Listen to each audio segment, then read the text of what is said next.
It is currently 21:20 Universal Coordinated Time on Friday, May 27th, 2016, and you are looking at a live Falcon 9 on the pad in Cape Canaveral, Florida. Good evening, and welcome to the SpaceX launch of Thaicom 8 to geostationary transfer orbit.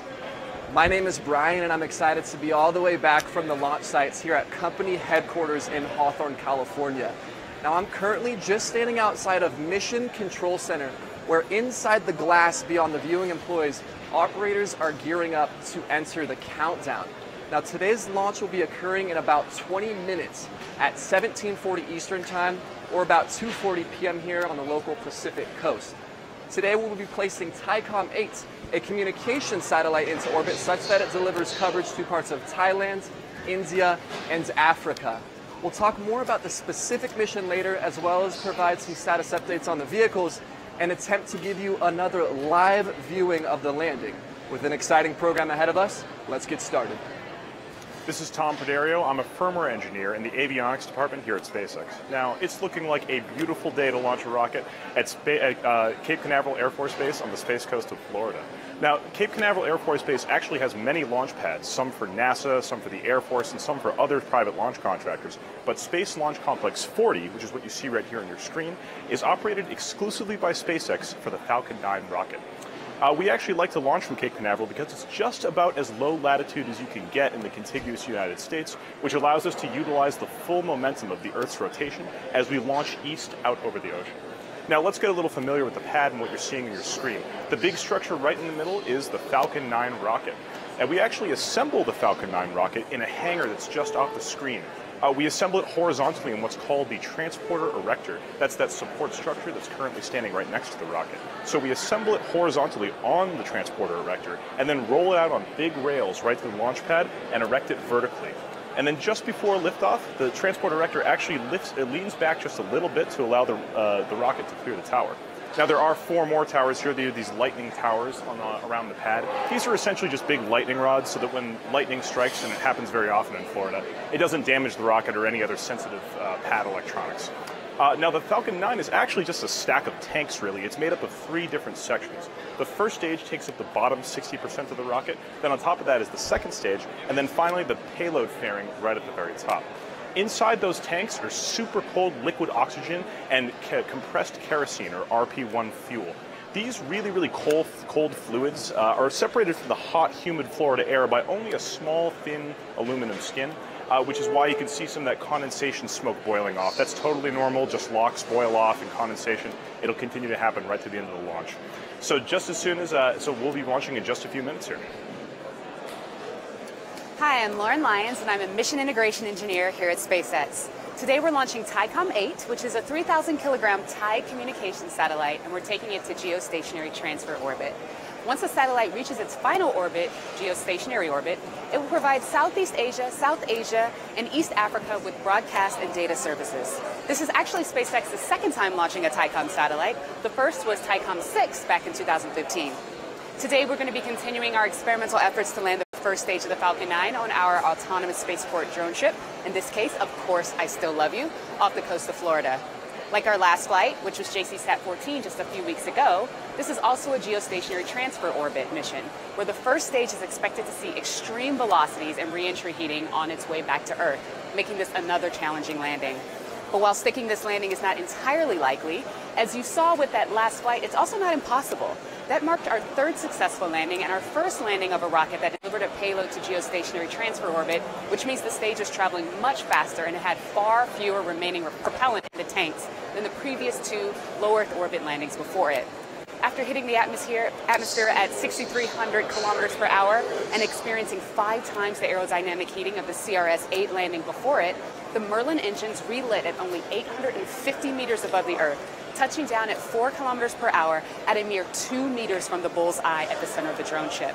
And all that with only 3 seconds propellant remaining in the tank. While today's landing is expected to be similarly challenging, there's no guarantee that we're going to get the same result as last time. But we're still going to try our best to bring Falcon 9 home. Over the course of the webcast, we'll talk about what our plans are for that JCSat booster from the last one, the future of the other 2 Falcon 9 first stages at 39A, and we'll also tell you about this Thaicom satellite, its purpose, the trajectory it's on, and follow that up with a little rocket science 101. So we've got a ton of really cool stuff planned today. Before we jump in, let's get an update on the status of the Falcon 9 right now. Good afternoon, everybody. I'm John Federspiel, a lead mechanical design engineer here at SpaceX. And as you know, we are launching the Thaicom 8 satellite to a geostationary transfer orbit. Now, I've been following along with today's countdown, and the good news at this moment is all stations are go, and we are lurking no issues at the moment. As you know, yesterday we postponed our launch attempt out of an abundance of caution. Now, for every launch, we carry out extensive checks, and as part of these checks, we found that the motion of an actuator on our second stage engine, which is basically what we use to help steer the vehicle, was slightly off.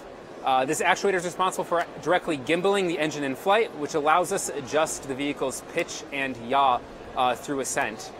Now, while the behavior we saw yesterday was likely not a risk to a successful flight, it's always better to be safe than sorry, so our team took the extra time to address this issue. And since then, we have performed continuous checks across the Falcon vehicle, and we are currently working no issues at the moment. Looking full on our refined kerosene, RP1, full. And we're tracking nominal fill rates for our liquid oxygen. Right now, nearly full on stage 1 and continuing to fill up our stage 2 tanks at the moment. We're going to keep filling up that stage 2 tank right up until about the 2-minute mark, trying to make sure that the liquid oxygen is as cold as possible. Meanwhile, the Thaicom 8 satellite transitioned to internal power at the T-minus 40-minute mark. They're tracking no constraints at the moment for today's launch and are also good and ready to go. And the range has also been checking out their radar and tracking systems. They are also standing by and ready to support, tracking no issues at the moment. Speaking of the weather, though, that's kind of the last thing of the 4 main checks we look at. We are tracking a 20% chance of violating. The only thing that would potentially set back today's launch would be a cumulus cloud rule. Right now, everything continues to be go, though, for today's on-time launch at 2:40 p.m. Eastern Standard Time. And so to recap, both Falcon 9, Thaicom 8, the range and weather are go for today's launch. As the audience starts to trickle in behind me, let's take a moment to discuss both the customer and the specific mission for today. So the customer is Thaicom, and the mission is Thaicom 8. These guys have been launching satellites all the way back since 1993 with Thaicom 1. Of the 7 that they've previously launched, 4 are still in active service out in space. The others have been decommissioned. So today will mark the 5th satellite that will be up there, providing coverage to specific surface regions of the Earth. Now, Thaicom 8 was built by Orbital ATK out in Virginia, and it follows the GeoStar bus. This is a bus with a lot of history, and Thaicom 8 for today's mission will actually be flying the next generation of that, the GeoStar 2 bus. So where will Thaicom 8 be going? SpaceX's second stage will take it all the way up to what we call Geostationary Transfer Orbit, or GTO. The spacecraft itself with onboard propellant will then send itself all the way back up to Geostationary Orbit, or GEO. Now, why are those both called geostationary?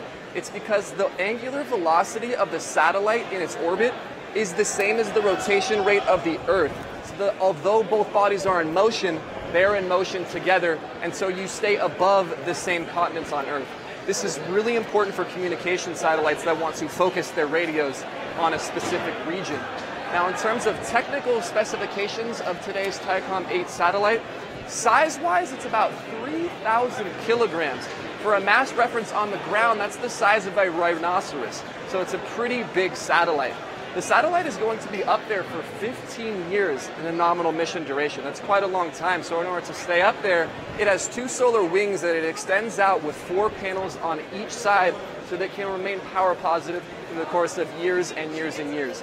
It also has reaction wheels to stabilize itself around 3 separate axes. So it is a tried and true satellite design, and it will be going up to geostationary transfer orbits after a quick stint on the Falcon 9. Now, the Thaicom 8 satellite is currently on top of the Falcon 9. You just can't see it because it's encapsulated by the fairing. Now, the fairing is this nose cone-shaped structure on top of the rocket. We use the fairing to protect the payload or anything else we're launching into space from the intense aerodynamic forces of a launch. Now, unlike the Dragon capsule, which is designed to re-enter through the intense heating of Earth's atmosphere when it comes back from orbit, most satellites going to low Earth orbit or geostationary orbit are a little light.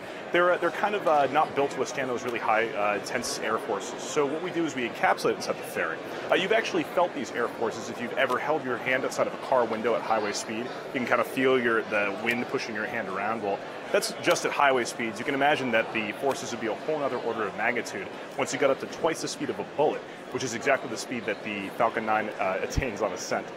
So the fairing itself is huge. It looks kind of tiny on the screen right here, but it's pretty big. It's about 40 feet high and up to 17 feet in diameter. That's pretty much the size of a city bus we could launch if we wanted to inside this thing.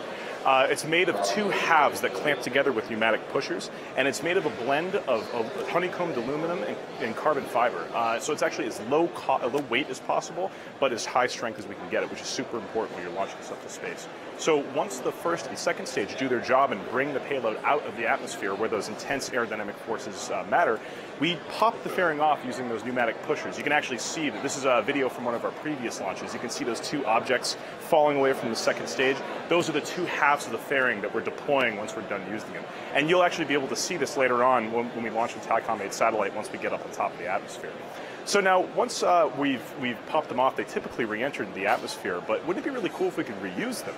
We're already reusing the first stage, so currently SpaceX engineers are looking into ways to recover the fairing once it pops off. You can actually see some live shot from a previous launch of what it looks like when the fairing pops off. That's the inside of the fairing right there. So just another step towards rapid and reusable launch technologies here at SpaceX is what we're all about. Hopefully we'll be able to see a fairing recovery and a launch coming up pretty soon. We are just 10 minutes inside the 10-minute mark on the vehicle right now, which means we've begun starting the engine chill of our Falcon 9 rockets. That's the process where we start flowing the cold liquid oxygen into the Merlin engines at the base of the rocket. It's also the point where if you look at the rocket on the screen, you'll start to see that white cloud that Tom mentioned earlier starting to flow and intensify at the base of the rocket. Now, the good news at this moment in time is that we are still proceeding with a nominal LOX and helium load on the vehicles. We're going to continue to load those liquid oxygen tanks, as I mentioned earlier, up until the very final moments. We're also tracking the liquid oxygen temperatures within our second stage and first stage. We have enough margin as well on the temperatures for our liquid oxygen to make sure we have substantial margin for today's flight. Now, the team did begin propellant loading at the T-minus 35-minute mark, which was kicked off with a poll by the launch conductor about 3 minutes prior to that. Everyone gave the go during that launch conductor poll, and we had no issues to report. And we are continuing to proceed into the LOX loading phase at this moment, and nothing should be delaying our liftoff point in 8 minutes from now. Thaicom 8 continues to also be green for today's mission. No issues there to report as well. Meanwhile, the range and weather are going to hold out. We don't need to worry about anything and any constraints to hold us off as well. We are positioning our recovery drone ship about 680 kilometers off the coast of Florida. That drone ship is in a good state as well. We have enough margins for our attempt at landing back on Of Course I Still Love You. So coming up, we have at the T-minus 1 minute mark, our flight computers are entering into startup mode. That's where we begin a final series of autonomous checks, leading into the T-minus 3 second mark, where you're going to see a bright green flash from the base of the rocket, where our T-TEB is going to start as the igniter for our Merlin engines. We'll reach full thrust, the T-minus 1 second mark, and then lift off shortly thereafter. So hopefully all these events pan out, and we are go right now from Hawthorne and Cape Canaveral, Florida. My name is Lauren Lyons. I'm a mission integration engineer here at SpaceX, and I'm standing here in Tankland in our factory in Hawthorne, California. Now, it's pretty loud in here, and that's because we're making rockets. If you've been following us on social media, you've probably seen that image of the 3 first stages lined up in our hangar at 39A, Cape Canaveral, Florida. The first was flown back to land back in December for our OrbCom mission, the first time we ever stuck the landing of a first stage. The second was from our CRS-8 mission, where we landed the stage on our autonomous spaceport drone ship, Of Course I Still Love You, off the coast of Florida, first sea landing. The third is from the JCSat-14 mission, which was just a few weeks ago, where we landed that rocket again. So the next obvious question is, what are we going to do with all those rockets? Well, for the OrbCom booster that flew back in December, we actually fired it at the Cape within days of it returning back to land. We were able to gather important data, and we're now making plans to have that first stage displayed outside our Hawthorne headquarters. The most recently returned stage from the JC-SAT-14 mission, we're referring to that as our life leader, which is because it underwent the hottest and fastest re-entry profile yet. That's because it was a GTO mission, and in order to get the satellite up to that super high orbit, you have to go really, really fast. And that fast speed leads to increased heating as it's coming down through the atmosphere and coming back to Earth. In fact, that heating is up to 5 times hotter than what was experienced on previous missions. So what are we going to do at rocket number 3 from the CRS mission, our first drone ship landing? We plan to refly it later this year. It turns out many of the parts of the Falcon 9 are actually already qualified for reflight, as they were designed with reusability in mind. As we continue to bring home boosters, we will ramp up our flight-proven vehicle program. Think about it like airplanes.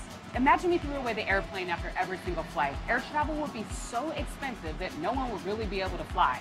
Instead, when an airplane completes a flight and sent back into commission and it's reflown. At SpaceX, we plan to apply that same technique to rockets, hopefully lowering the cost of launch by up to 30%. As you just saw, we now have 3 landed stages in our hangar at 39A. Will today be our 4th? Today's mission has a similar re-entry profile as for the JC-SAT-14 mission, in that it will be coming in fast and hot, which makes this landing really challenging.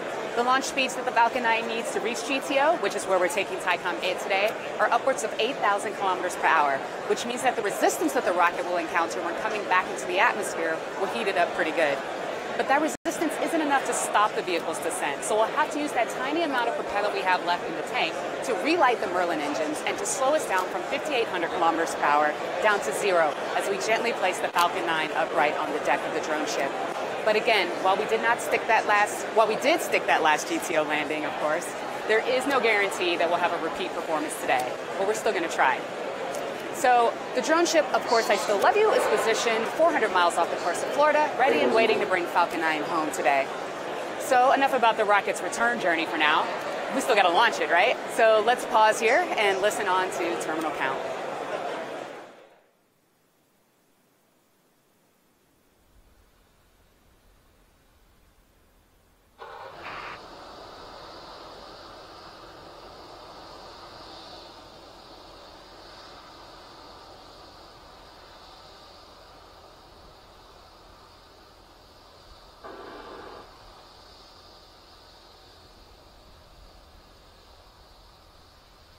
Strong back motion.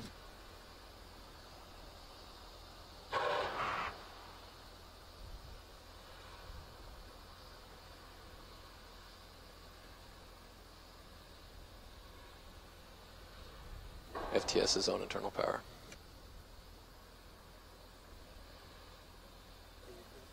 FTS is armed.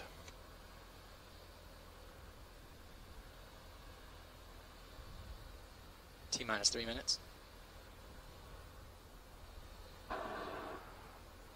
GNC announced stage 2 TVC motion nominal. Stage 2 TVC motion is nominal.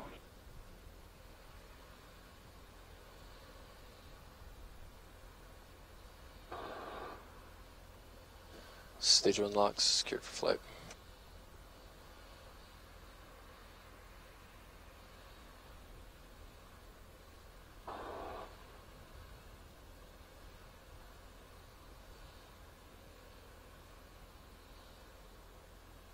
And in-bag BTV motions.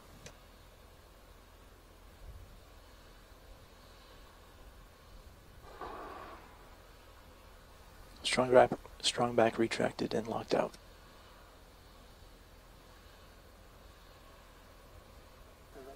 Stage 2 lock secured for flight. T-minus 2 minutes. Falcon 9's on internal power.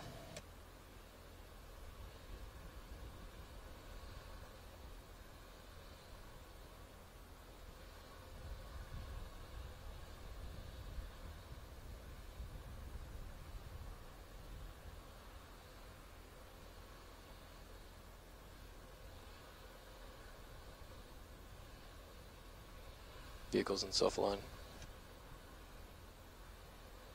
Stage 1, Stage 2, cryo helium scheduled for flight.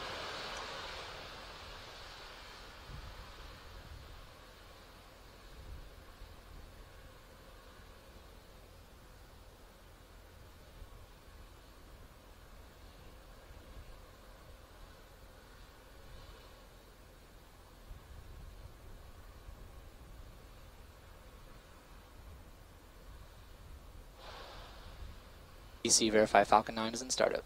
Falcon 9 is in startup.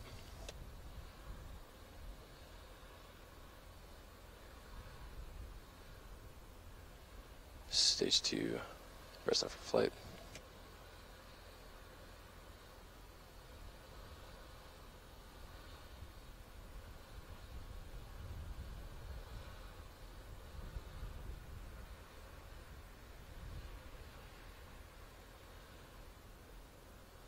T-minus 30.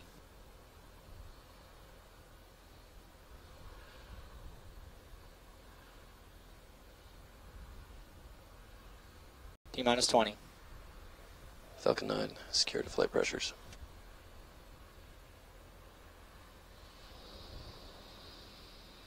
T-minus 10, 9, 8, 7, 6, 5, 4, 3, 2, 1, 0. Liftoff of the Falcon 9.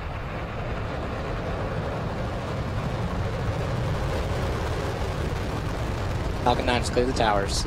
BC moved to section 10.59 to secure the pad.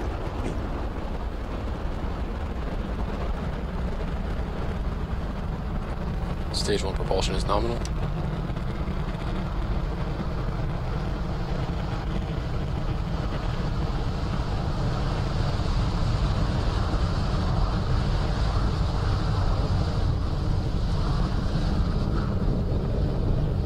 Vehicle pitching downrange.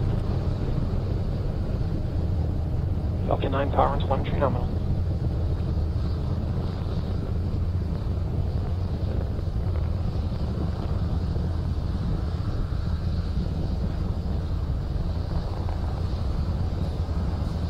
And Falcon 9 is on its way to delivering the Thaicom 8 satellite to a geostationary transfer orbit. Coming up in about 15 seconds here, we're going to be entering through max Q. It's maximum aerodynamic pressure. It's one of the highest stress states on the vehicle.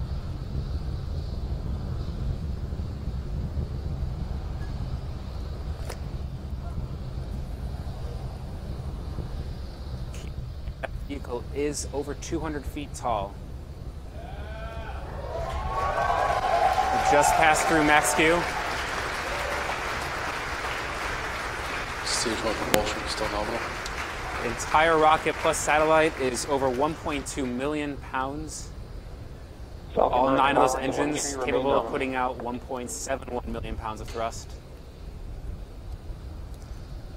Put all into comparison, a 26-story building weighs over 300 cars. Now, coming up in about 30 seconds, we're going to have main engine Recovery vessel has AOS. AOS being acquisition of signal. That means that the recovery drone ships have reached communication contact with our rocket. In 20 seconds, we're going to have main engine cutoff, or MECO, followed 3 seconds after that by stage separation, which is done by 4 pneumatic actuators, 3 on the perimeter of the inner stage and 1 in the center. And then after that, we're going to have second stage engine start. You just heard about the second stage engine itself is chilling down. And get ready for ignition. And we have main engine cutoff. Stage separation. Stage separation looks good. And it looks like we have a good ignition of the second stage engine.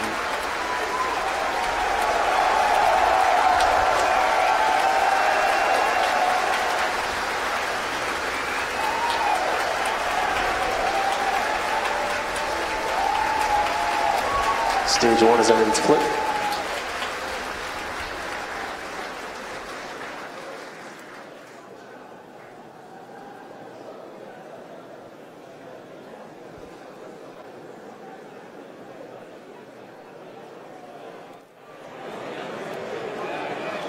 Now you just saw a few events in rapid succession. We had main engine cutoff, or MECO, stage separation, and then second engine start.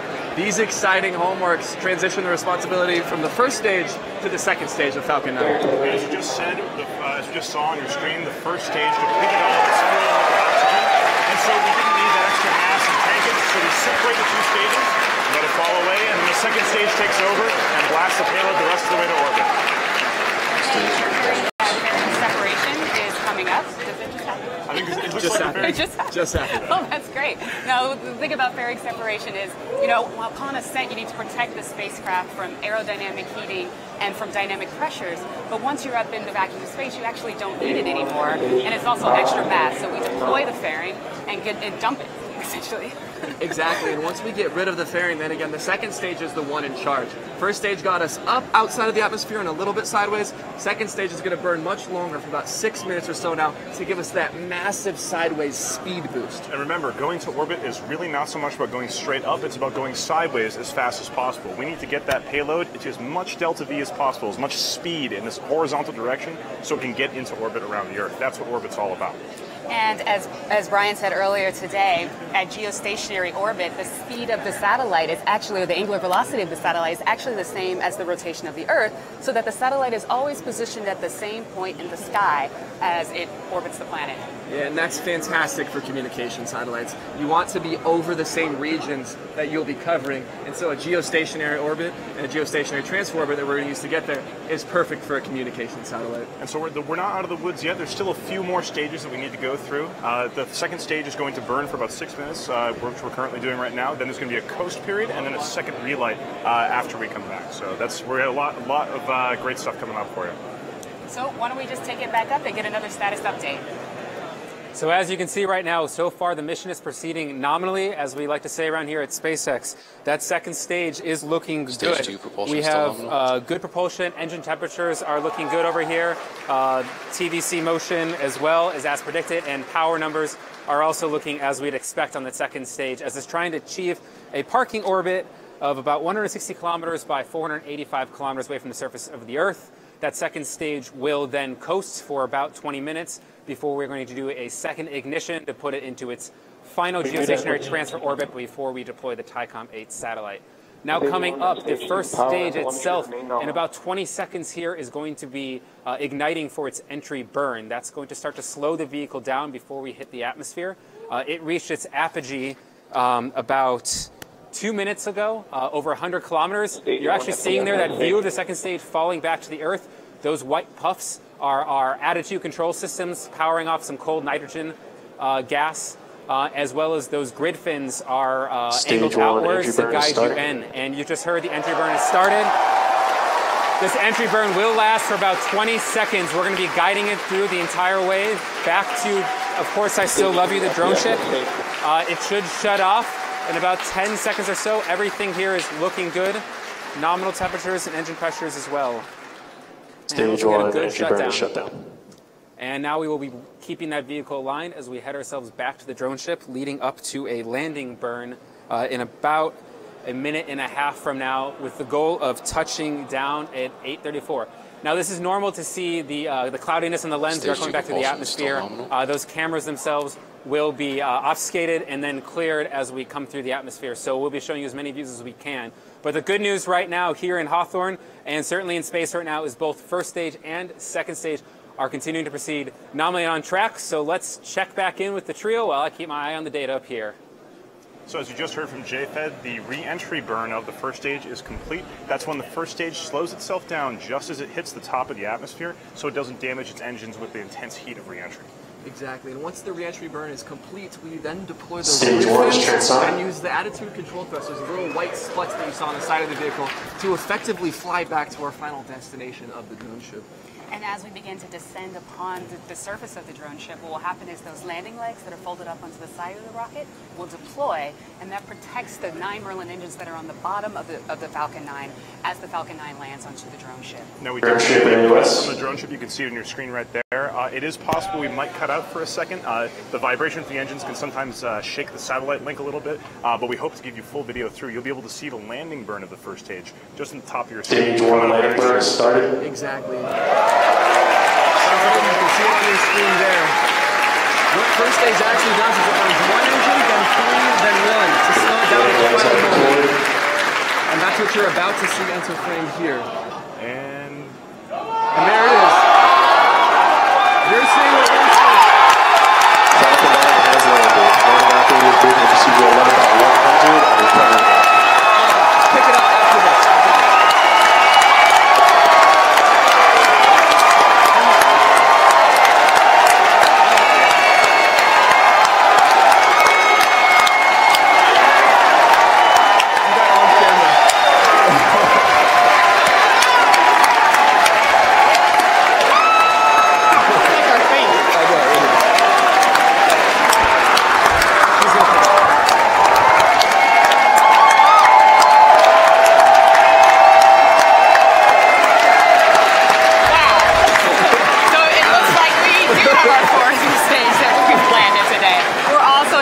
we've got a good orbit that the second stage has entered into orbit and that it is good.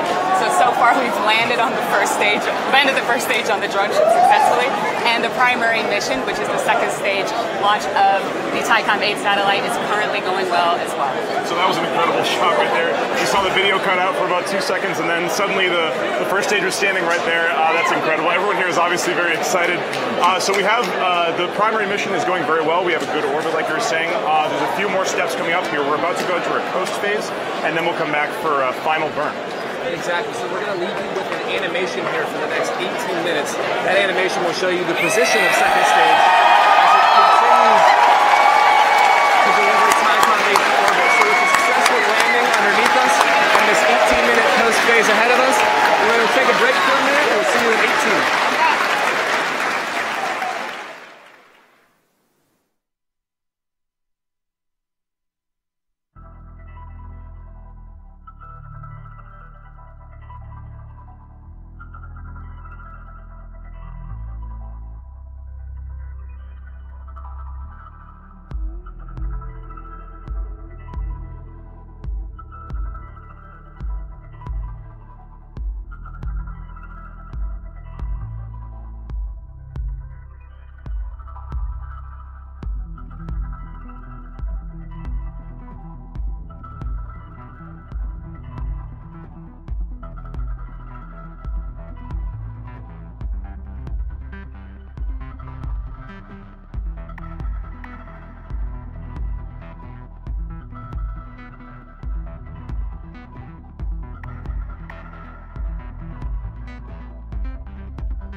Thanks for sticking with us. We are just over 25 minutes into this count, actually just about 26 minutes right now for today's mission.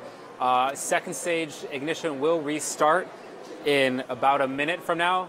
If you were just joining us, we are in a good orbit, a good parking orbit for our second stage. That orbit is about 160 kilometers by 485 kilometers. Second stage did its job splendidly of trying to target that orbit. And as of this moment, we are just standing by for the second stage ignition. As of right now, the second stage has begun chilling in about a minute ago. That chill has proceeded nominally, and propellants and liquid oxygen in the second stage are at a nominal fill rate for what we'd expect for the second burn. This second burn will last for just under a minute and a half. And at that point in time, we will be deploying the Thaicom 8 satellite about 4 minutes after that. We're going to continue to show you this animation as we proceed. That's actually a view from the aft end of the second stage right there. You're looking at the engine nozzle. And the vehicle has entered into its startup mode, getting ready for ignition in about 3 seconds from now. And we are up on power on the second stage. Everything is looking good at this moment.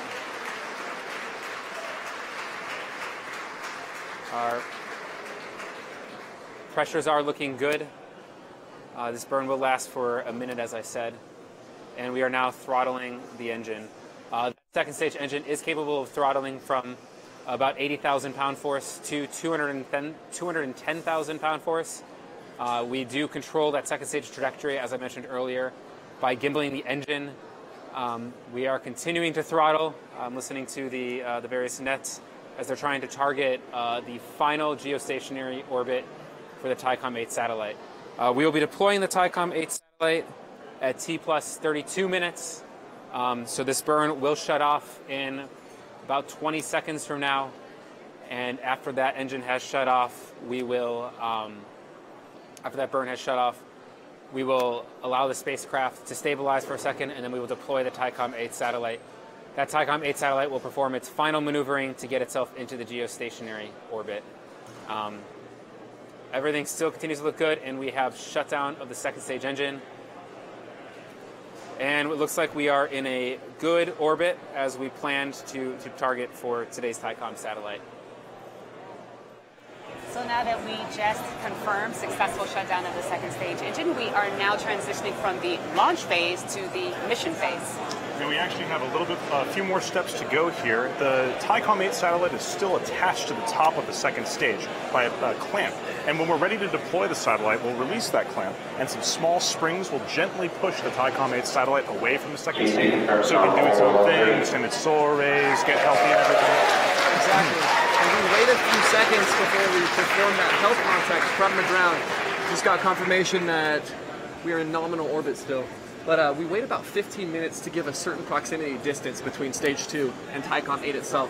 Once that distance has been established, Thaicom fires up and we do a ground health check to make sure that all subsystems are working nominally. And after the satellite has separated and it's completed its first health checks, and additional health checks later on, what it will do is use its own onboard thrusters to propel itself up to its final orbit, which will be at about 35,000 kilometers above the Earth. Now, satellites that are going to geostationary orbit like Thaicom 8 have to stay up there for as long as 15 years or more. So they're loaded with a suite of sensors that allow them to function for a long time without any maintenance from the ground. These include suites of sensors like star trackers, sun sensors, Earth horizon sensors that allow them to position themselves in precisely the right direction so they can serve the intended markets on the ground with their antennas. Exactly, and those fantastic sensor suites consume a bit of power. Well, how does it stay alive for the 15-year-long mission that it intends to? That's with the solar array. So as I mentioned earlier, there's one wing on each side, and each of those has 4 panels. That allows us to effectively plug a wireless charger into the sun, harvest that energy, and stay power positive throughout the 15 years it's supposed to. And on this 15 years, It turns out we actually can't service these satellites. They're really, really high up, but we don't have any programs right now to be able to get up there and fix them should something go down. So it's critical that the satellite be able to power itself, and that it does these health checks, and that it can actually survive the 15 years of its planned life. And it is really high up there. 35,000 kilometers, like we were saying earlier, is so high up that the orbital rotation matches the Earth's rotation. So from the perspective of someone on the ground, it looks like a star in the sky. That means you can point your dishes at it. There's actually an animation right here that shows exactly where it's going. That was our first second stage burn. You can see the first stage landing, fairing deploy, and then what just happened a few seconds ago was the second stage second burn. That just happens right there. And then the final payload deploy, the Thaicom 8 satellite, is coming up in just a few minutes here, so it can achieve its final 35,000 kilometer geostationary orbit. Yeah, and 35,000 is worth reiterating. For reference frame, the International Space Station, where our Dragon capsule goes to resupply the astronauts, that sits in low Earth orbit, or LEO. This is about 350 kilometers. This is going to nearly 36,000 kilometers. It's pretty high up. And so to recap how we got to this point, we had a great launch of the Falcon 9 rocket. We landed the first stage. The second stage then continued on its journey. We're now in a really good orbit, and we're just counting down until we deploy the spacecraft. So what you're about to see is a forward-facing camera view from the top of the second stage. You'll be able to see the Thaicom 8 satellite, and hopefully, if everything goes well, we'll see that satellite gently push away, floating off in the zero gravity of orbit, so that it can do its own health checks and deploy its own solar panels. That should be coming up in just a few seconds here. And it sounds like, oh, there it is. You can see the Thaicom 8 satellite gliding away. So that is Thaicom 8 separated from SpaceX's second stage to do its multi-month mission to geostationary orbit. With excitement and fantastic preparation behind us, we now turn to the next few months as Thaicom continues to reach its final destination. This actually ends our portion of the launch today and our portions of the mission, because the satellite is no longer actually attached to the Falcon 9. So to wrap up today, we would like to thank our customer, Thaicom. We would like to thank the range for the range support, and we would like to thank all of you. And since this is the United States, the weekend of Memorial Day, we'd like to express our deepest gratitude and appreciation for all those who have given their lives in service of our country. I would like to thank you, the viewers, thank our customer, thank the Air Force and the range. Make sure to follow us on social media, and just remember, wherever your travels may take you on Memorial Day, whether it even be to geostationary orbit, don't forget to bring a towel.